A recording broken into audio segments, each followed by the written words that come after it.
Welcome to the Resilience Podcast, where we embark together on the journey of transforming childhood traumas into growth and resilience.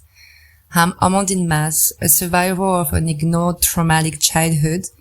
I spent 30 years burdened by traumatic amnesia, which began to lift in 2020, revealing acute post-traumatic stress disorders. This means that there is a new life after trauma.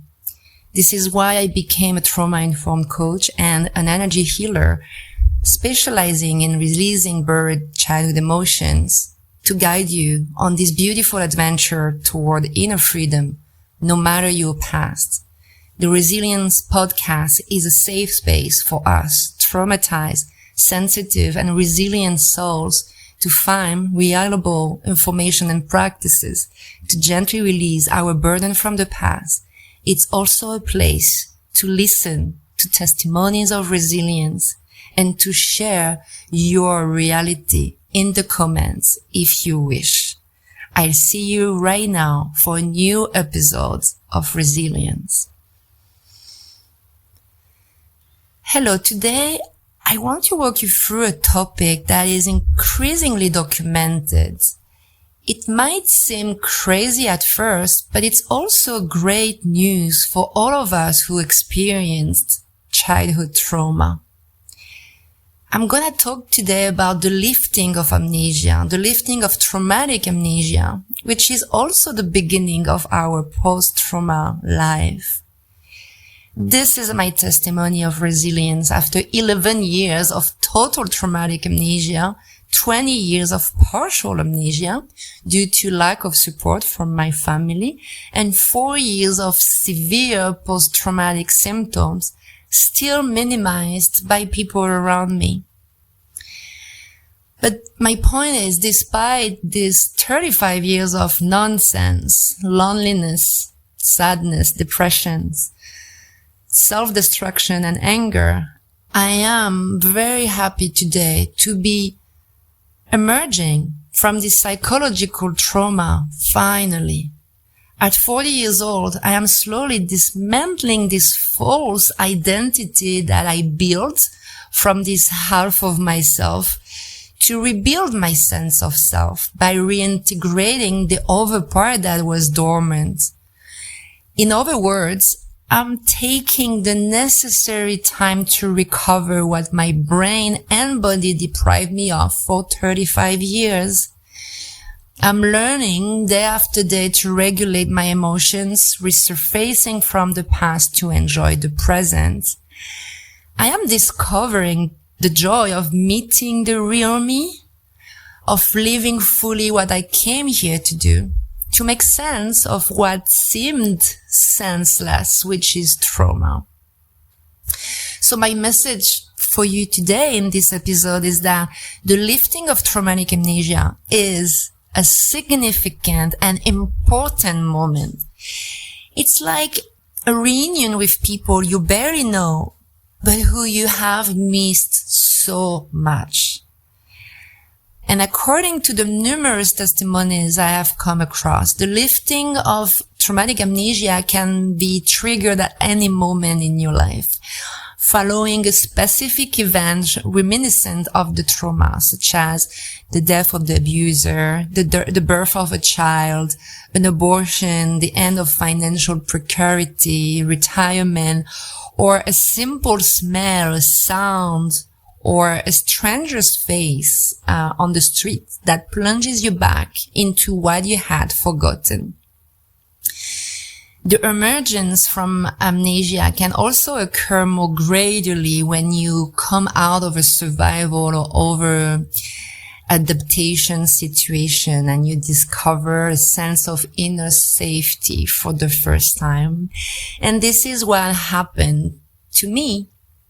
Right, today I'm gonna talk about the phase 1 of the lifting of amnesia, which is actually the preparation for the lifting of amnesia.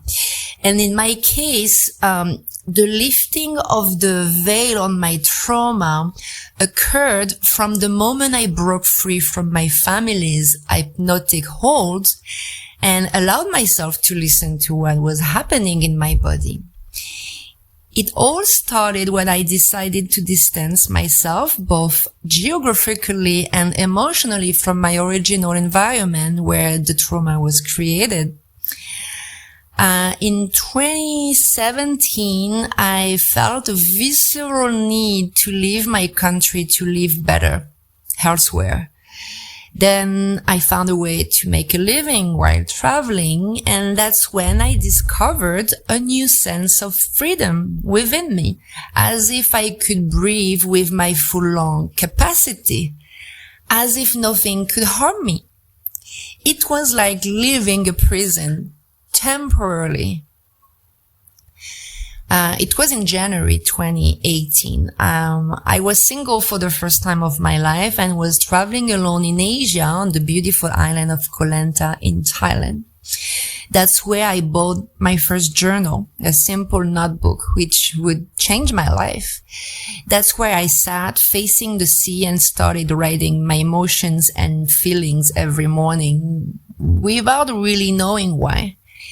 And I never stopped this morning ritual because from that day on, my sense of inner freedom kept growing. My body became less heavy, less tense, less rigid. And also I felt less judged. I could write whatever I wanted. No one could read me because I was 10,000 kilometers away from my country. I felt like something released in my chest, my stomach, and my throat. And to be honest with you, I truly thought it would last. It lasted 2 years. And then I was so excited by the idea of feeling more and more free and secure inside that I convinced myself that it was the perfect time to let a man into my life. And I plunged head first into dating websites, convinced that someone was waiting somewhere in Thailand to start a relationship with me. I wasn't wrong about that, but I clearly overestimated my newfound emotional stability. It was in May 2020, in the midst of COVID, and I met Shamez, my current partner, on Tinder. It started like a fairy tale in the tropics. As we commonly say, it checked all the boxes, except for one that I didn't see coming. He had an 8-year-old daughter. And I cannot say he didn't warn me, as his Tinder profile clearly stated what awaited me. On his Tinder profile, I remember reading something like, "My name is Shamez and I am the superhero dad of a little girl from who I am ready to do anything." Something like that. And when I came across his profile, my body and brain didn't react at all, apparently, as I remember saying to myself, "Oh, this must be a joke. Guys have really weird senses of humor on this website, and besides, he's North American, so it's a different sense of humor." So, in short, I didn't get it at all. Not yet. I was dissociated. It was as if a part of me was totally insensitive to the information right under my nose. Moreover, having grown up with a father who was quite absent physically and emotionally, a superhero dad didn't resonate with me at all. So I accepted the first date with Shamez, which went perfectly. We strolled through the deserted streets of Bangkok until curfew. We got to know each other and shared our greatest passions. I, of course, talked about my life of travel, and he talked about his devotion to his daughter. And I still didn't react. I even wanted to see him again. We saw each other again, liked each other, and wanted more, actually. He was available every other week as he had shared custody. I only looked forward to Friday nights to see him. The weekends together became increasingly romantic, especially when the lockdown ended and the party resumed. All over Bangkok, we went out, drank a lot, and started seeing each other at each other's places, became more intimate and more comfortable talking about anything and everything. And he talked more and more about his daughter and his role as a father, which he loved. Above all, I understood that. That's what people do when they have children. But in reality, a part of me understood and another was totally bewildered. I had never wanted to have children. I had never been around friends with children. Neither my brother or my sister had children. I had never babysat. I never worked with children. Week by week in the company of shamans, the truth hit me hard. I had always avoided being around children without knowing why. What was certain was that hearing about this child, so loved by her father and so happy, increasingly distressed me. In fact, I had always known that childhood was synonymous with high anxiety, but I had forgotten. I had locked these terrifying emotions deep inside me.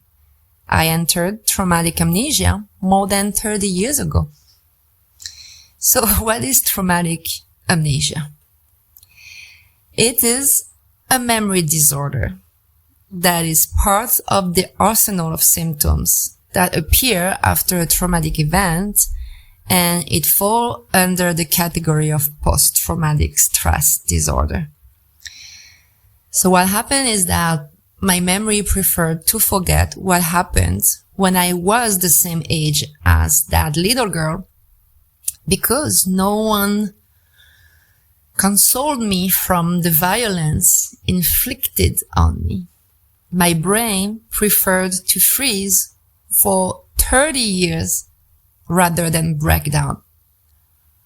I grew up suppressing the painful events of my childhood. But the more shamans shared his joy and enthusiasm about being a parent, the more a part of me woke up uncontrollably like a volcano. It was as if the ignored trauma from the past came back into my body and hit me like a boomerang, making everything explode inside me without anything showing on the outside. This is how my lifting of traumatic amnesia gradually set in 2020. It was impossible for me to go back, a point of non-return, even though I resisted a lot, waiting a long time before talking about it and seeking support. This is what I will share with you in the next episode. Lifting of traumatic amnesia phase 2, resistance and amplification of suffering, and how you can talk about it to find the necessary support to transform the significant moment of the end of amnesia into resilience. Because yes, if your symptoms increase gradually or violently, it's also because you are ready to welcome, soothe, and integrate what really happened, to open a new chapter in your life, your post-trauma life, which holds beautiful surprises for you. In the meantime, I am available for any questions under this episode and on my social networks. I invite you, if you wish, to share your testimony or your reactions to this episode to help our community of resilient souls reconnect with their truth.